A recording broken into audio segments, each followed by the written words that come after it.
100% आएगी बीजेपी की सरकार। करीब 25 से 26 साल हो गए हैं मुझे राजनीतिक क्षेत्र में आए हुए। भारतीय जनता पार्टी का कार्यकर्ता के रूप में काम करता था। मैं तेलीबांध मंडल का महामंत्री था। चुनाव की तैयारी की बात करूं तो मैं पूरा जब से पार्षद बना तब से मैं सेकंड चुनाव की तैयारी कर रहा हूँ। नमस्कार, पार्षद समाचार के पार्षद जी कही एपिसोड में आपका स्वागत है और मैं हूं आपके साथ लेखिका सिन्हा।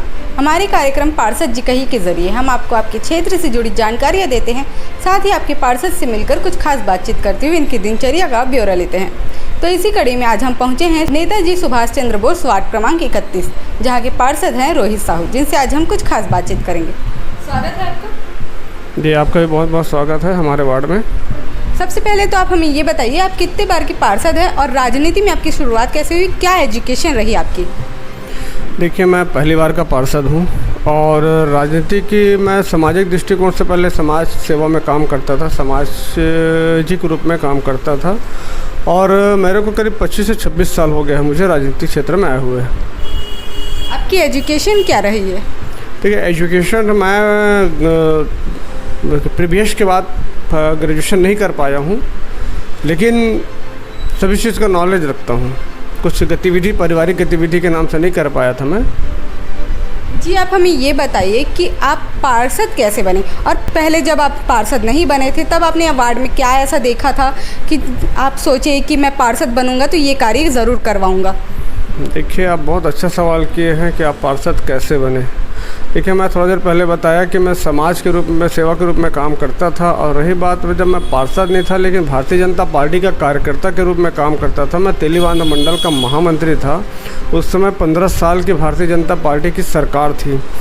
इस सरकार में बहुत सारे शासकीय योजनाएँ चलता था, लेकिन जो उस समय कांग्रेस के यहाँ पार्षद था वो शासन के द्वारा जो चलाया जा रहा है योजनाओं को वो लोगों के बीच में नहीं पहुंचाया करता था, लेकिन हम उस काम को किए हैं, है ना। उस समय 5,000 से अधिक लोगों को सिलाई मशीन का वितरण करवाया, मजदूरों को रापा कुदारी धमेला का वितरण करवाया, कुछ लोगों को एक सहयोगात्मक राशि का वितरण भी करवाया शासन के माध्यम से।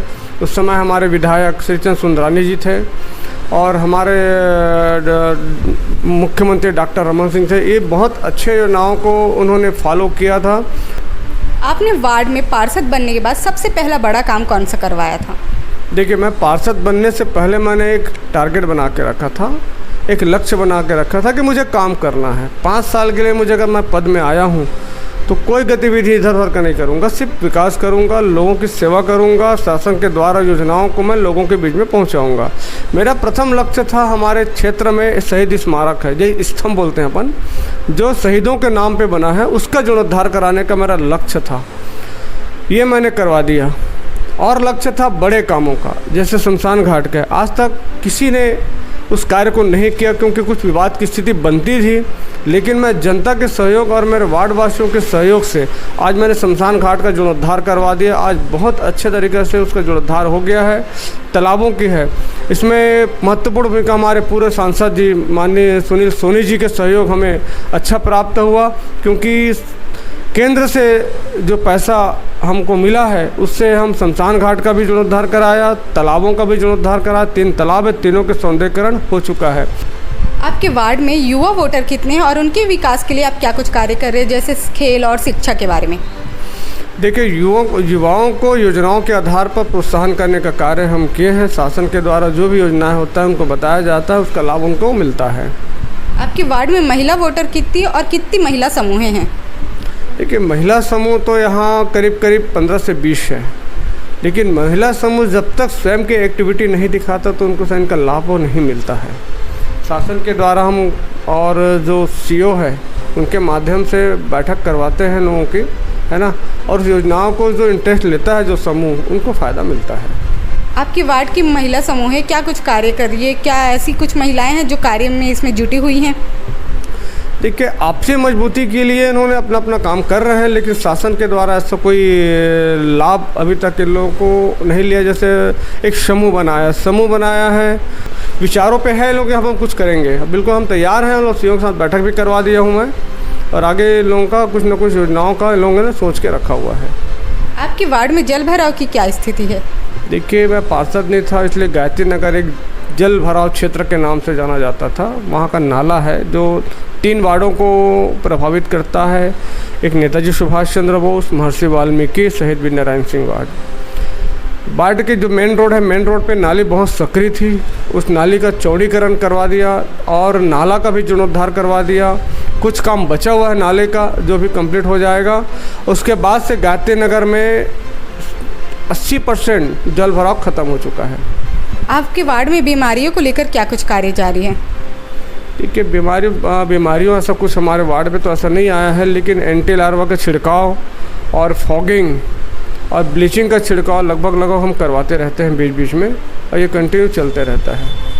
परिसीमन को लेकर आपके वार्ड में क्या कुछ असर पड़ रहा है? ठीक है, परिसीमन तो शासन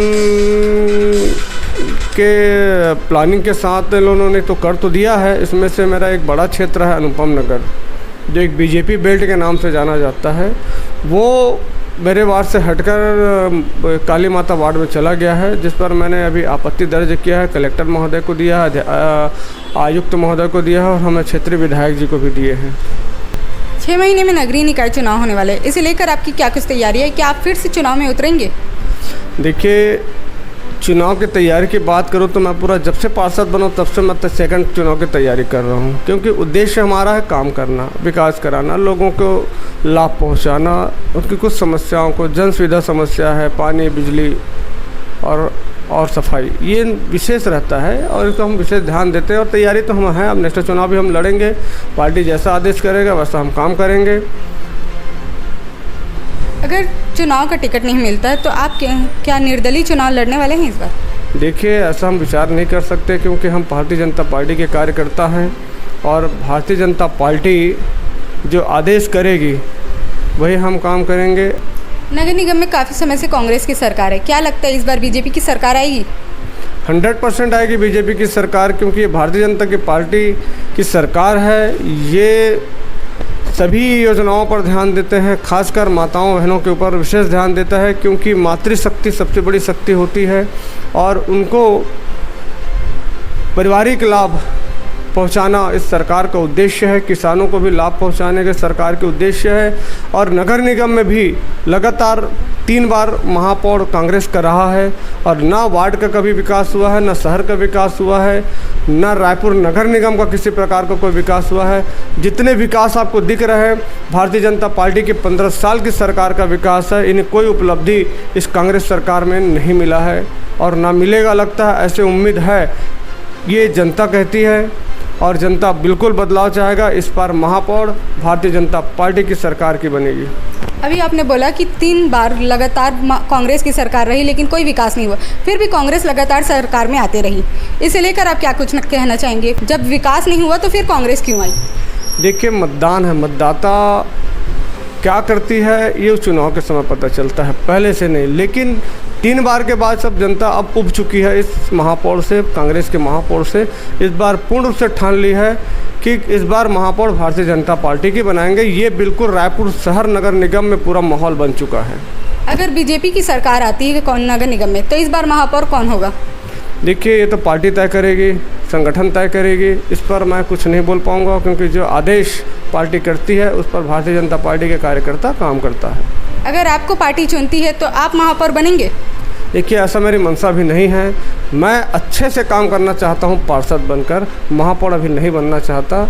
ये मेरी इच्छा है, जिस दिन भगवान और संगठन तय करेगी। लेकिन हम इस बारे में अभी तक अपना मंशा नहीं बनाए हैं। हम पार्षद बनेंगे, पार्षद बनकर लोगों की सेवा करेंगे। लेकिन अगर पार्टी चुनती है तो महापौर बनने में क्या दिक्कत है? देखिए, अभी सवाल का जवाब मैं नहीं दे पाऊँगा। पार्टी जो तय करती है उस पर सब अमल करते हैं और ये पार्टी के कार्यकर्ता का कर्तव्य बनता है। वो जो पार्टी आदेश करेगा वही काम करेंगे। हमने पार्षद समाचार स्टार्ट किया है, इसे लेकर आप क्या कुछ कहना चाहेंगे? देखिए, आपके माध्यम से जनता के बीच में हमने जो विकास किया है वो विकास लोगों के बीच में पहुंचता है, इसलिए मैं आप न्यूज़ चैनल को बहुत बहुत धन्यवाद देना चाहता हूं। जी धन्यवाद। तो ये थे वार्ड क्रमांक 31 के पार्षद रोहित साहू, जिनसे आज हमने कुछ खास बातचीत की। अगली कड़ी में हम फिर मिलेंगे एक नए पार्षद के साथ और जानेंगे उनके वार्ड के कार्यों के बारे में। धन्यवाद।